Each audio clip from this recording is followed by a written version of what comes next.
alegría volver al estudio de la palabra de nuestro Dios, que lleva por título este día martes: no queda más sacrificio por los pecados. Nuestro texto está en Hebreos 10, 26 al 29 y dice: porque si seguimos pecando intencionalmente después de haber conocido la verdad, ya no queda más sacrificio por los pecados. Solamente nos queda la terrible amenaza del juicio y del fuego ardiente que destruirá a los enemigos de Dios. Cuando alguien desobedece la ley de Moisés, si hay 2 o 3 testigos que declaren contra él, se le condena a muerte y sin compasión. Pues, ¿no creen ustedes que mucho mayor castigo merecen los que pisotean al Hijo de Dios y desprecian su sangre, los que insultan al Espíritu del Dios que los ama? Esa sangre es la que confirma la alianza y con ella han sido ellos consagrados. El apóstol Pablo sigue advirtiendo que es un peligro apartarse de Dios. El apóstol Pablo dice que aquellos que se han apartado de Dios, los que pecaron después de haber conocido el Evangelio, después de haber pasado por la conversión, la experiencia de la conversión, dice que al pecar conscientemente ya no queda más sacrificio para sus pecados. Ya no hay remedio para el perdón, para la salvación para ellos. ¿Por qué? Porque al haberse apartado de Dios, se hundieron en el pecado. Es como el puerco que cayó en el lodo y se hundió en lugar de salir. Le gustó y se quedó ahí. O sea, es el gustar del pecado, el deleitarse viviendo lejos de Jesús en el pecado. Pero para que uno llegue a ese extremo, para no tener más perdón, no tener más esperanza, hay tres procesos. Número 1, pisotear al Hijo de Dios.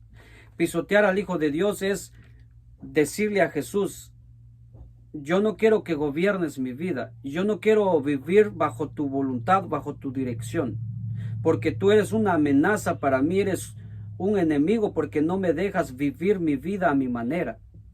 Entonces llegamos como Saúl, queremos vivir a nuestra manera, queremos gobernar nuestra propia vida, pero es más, le damos el derecho al diablo para que gobierne nuestra vida. Entonces hemos ahí sí que pecado contra Jesucristo, porque lo hemos pisoteado, hemos rechazado su gobierno sobre nuestra vida.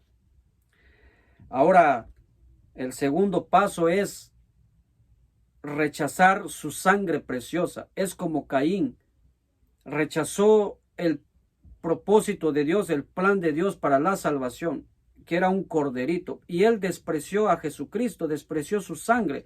Entonces, cuando nosotros llegamos a lo más profundo del pecado, entonces llegamos a la conclusión de que Jesús no es suficiente para salvarme, su sangre no es suficiente para purificar mi vida, su sangre no me garantiza la salvación.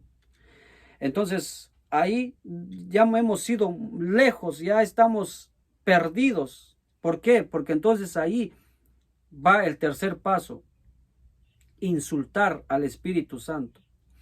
Ahí llegamos entonces al fin o a la conclusión de nuestra perdición, de que rechazamos la voz del Espíritu Santo, ya no queremos volver a Jesús, ya no sentimos arrepentimiento ni deseo para venir a Él, mucho menos para recibir su perdón. Entonces hemos cometido el pecado imperdonable, que es el pecado contra el Espíritu Santo. Es un proceso: rechazar a Jesús, rechazar su sangre preciosa y rechazar la voz del Espíritu Santo que nos llama al arrepentimiento. Entonces, cuando llegamos a ese punto de ya no querer volver a Jesús, ya no sentir arrepentimiento ni tristeza por lo que hacemos, entonces estamos perdidos. Entonces no hay remedio, no hay perdón, no hay sacrificio, porque ya no hay otro medio por el cual podemos ser salvos. Sin embargo, hay esperanza para ti y para mí.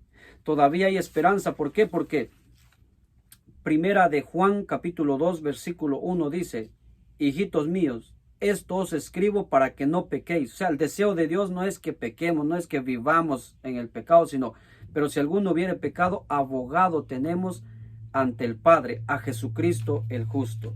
Dios es bueno, Dios nos ama. Cristo es el ancla de nuestra salvación. Él es nuestra esperanza. Él es la garantía y de nuestra salvación. Por lo tanto, sigamos adelante. Luchemos porque sí hay esperanza para ti y para mí, porque nosotros no hemos llegado hasta ese extremo de pecar contra Dios. Así que Dios te ama, Dios me ama. Sigamos adelante. Que Dios nos bendiga durante este día. Hasta mañana.